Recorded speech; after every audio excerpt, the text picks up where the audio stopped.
Hi guys, ArchieLuxury, and today guys, I'm very proud to introduce a new sponsor of the ArchieLuxury and the Pluta channels. Who am I talking about? WhatShopping.com, WhatShopping.com, WhatShopping.com. Check them out guys, jump online, check out WhatShopping.com. These guys here have been in business since 2017. Worldwide shipping and distribution. Over 10,000 wristwatches in inventory. Stock in hand. And 90 plus different brands. New and pre-owned. Now, the good thing about WhatShopping.com, trusted by over 4,000 reviews on Chrono24 and Trustpilot. Your one-stop shop to buy any watch your heart desires. Please, guys, check out WhatShopping.com, WhatShopping.com, WhatShopping.com. I'm ArchieLuxury, and check out WhatShopping.com. Hi, guys, ArchieLuxury on the Pluta channel. Today I'm doing paid review 22QA35. Quick wristwatch check. Milgauss Z-Blue. Let's jump in here. This is a review for Nads. Good morning, Archie. Good morning, Nads. Good afternoon, Archie. My name is Nads. I'm a 26-year-old male living in Sydney. I've been in the hobby for the past 3 years and have been a fan of your channel and your honesty on the watch collecting hobby. Straight to the point, the rules of my collection is one iconic piece per brand, ideally a different dial per brand, and metal in either steel or platinum. My collection consists of a Rolex Oyster Date Precision 6694 1970, which I got for 3,600 Aussie. Quite frankly, as it was the only Rolex I could get my hands on at the time. I love the watch, however the 34mm case size seems to play with my mind and doesn't give the validation any 40mm Rolex would, and doesn't cater to a dive or GMT function. The Oyster Date 6694 is manual wind with a date. Interesting combo there. Did you know the 6694 was actually the #1 selling wristwatch in Singapore and Hong Kong in the 80s? Yes, sirree, because it's one of the last remaining manual winds besides Cellini, the Cellini line, and it was affordable. And it was perfect for the Asian market, 34mm, so a smaller man. And it was a Rolex. My next watch is an Omega Speedmaster Man on the Moon with the Halcyon Crystal 1861 movement. I bought this watch on your recommendation for $6,000 Australian. Despite being a major critic, it has won me over, and it's a beautiful staple in my collection. My questions are as follows. I aim to get a Rolex Explorer 2 16570. Do you suggest replacing the 6694 for the Rolex Explorer 2 as a GMT diver in the collection, or do you think there would be another more viable Rolex option? Okay, let's talk about that. This is how bad the market is. I mean, let's be honest there. Go back 10 years ago and you wouldn't even consider the 6694. In fact, 6694 was a bit of a dog shit model. I remember selling 6694 heads on a bracelet for about $1,200, and I thought, gee, that's expensive. Aussie, not US, Aussie. And it wanted a Minter box papers one, $1,500. So I actually had a minty 6694 box papers. Yes, I did. What can I say there? What can I say? Indeed. What can I say? Indeed. Okie dokie. Okie dokie dupelas. Okay, what else can I say there? Man, my advice to you would be to sell the 6694. What the hell do you need it for? Manual wind, vintagey Rolex.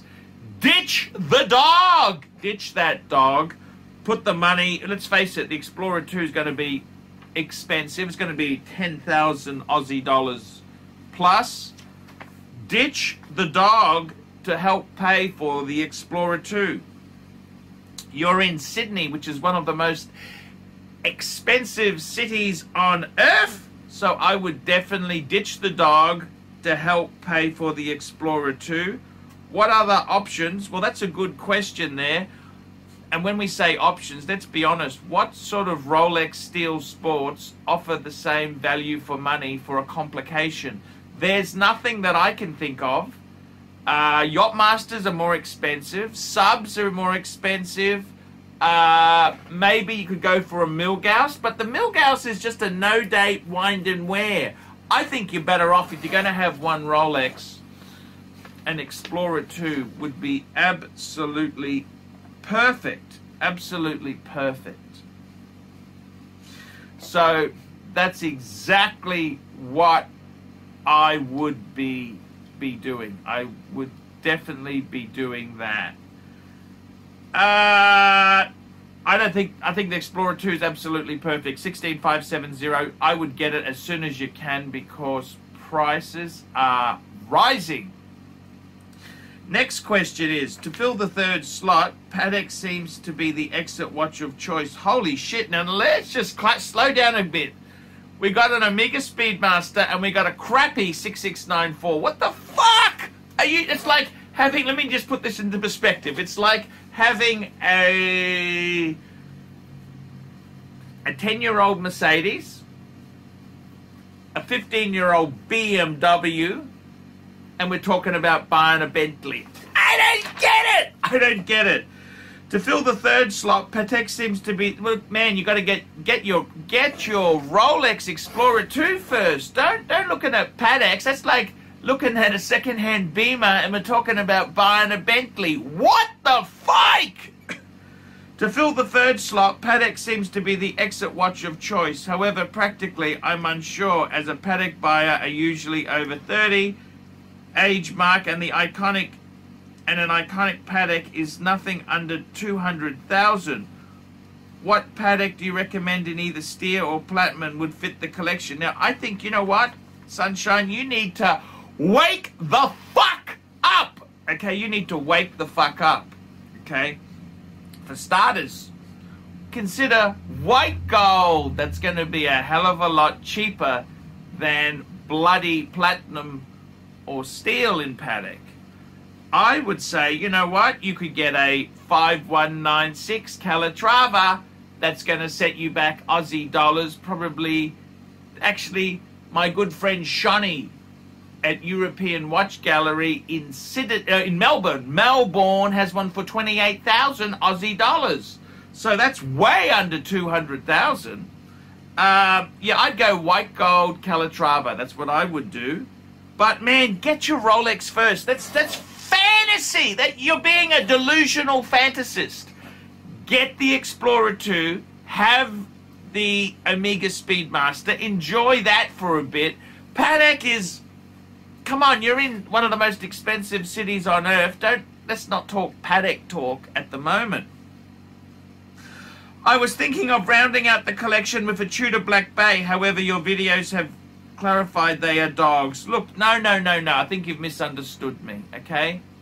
I think a perfect three-piece combo would be a Omega Speedmaster Man on the Moon, Rolex Explorer 2, and a Tudor Black Bay.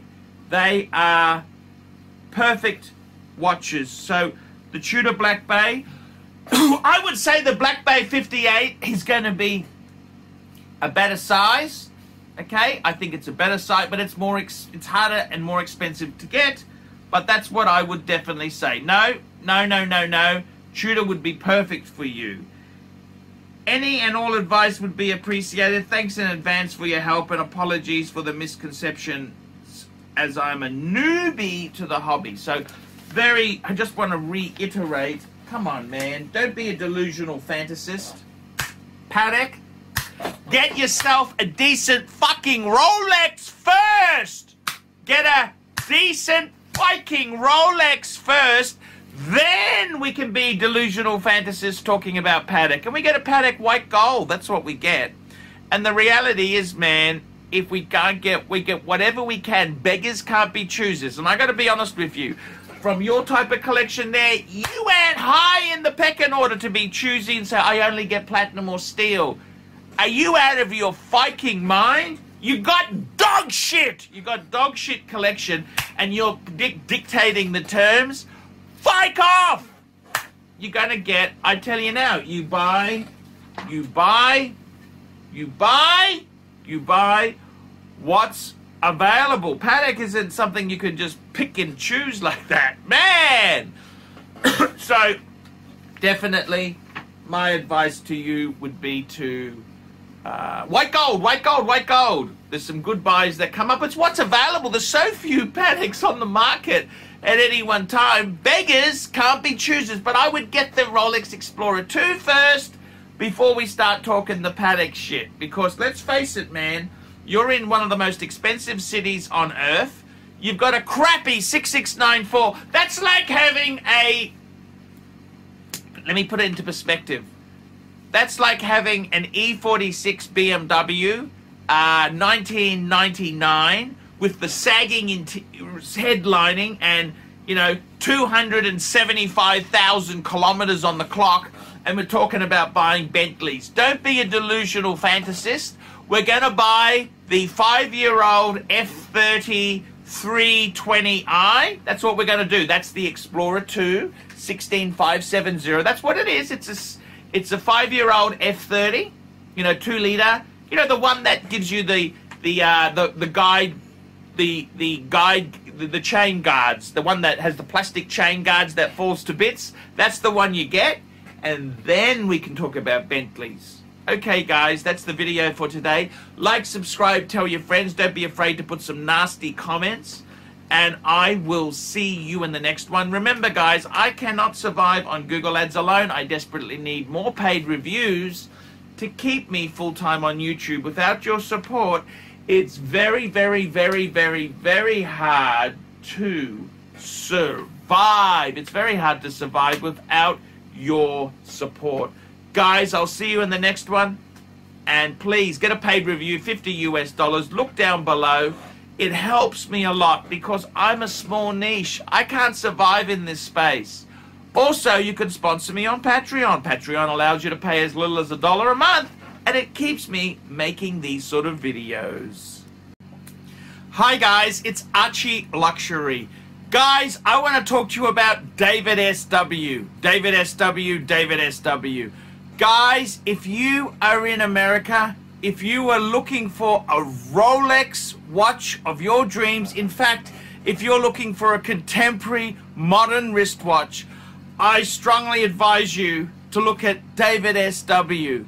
Guys, don't play the dealer games.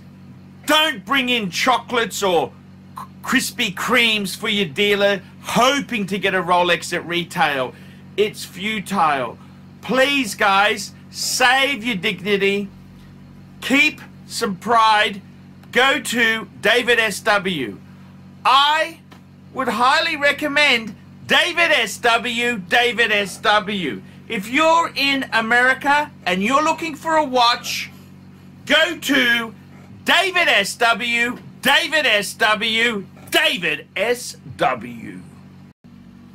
Hey guys, ArchieLuxury on the YouTube sensation, the Paul Pluta channel. Guys, I need you to help me out, guys. I can't survive on Google Ads alone. I need you to request a paid review. $50 US. Look down in the description. $50 US. I will review your collection. I'll tell you what I think of it, and I'll give you some pointers.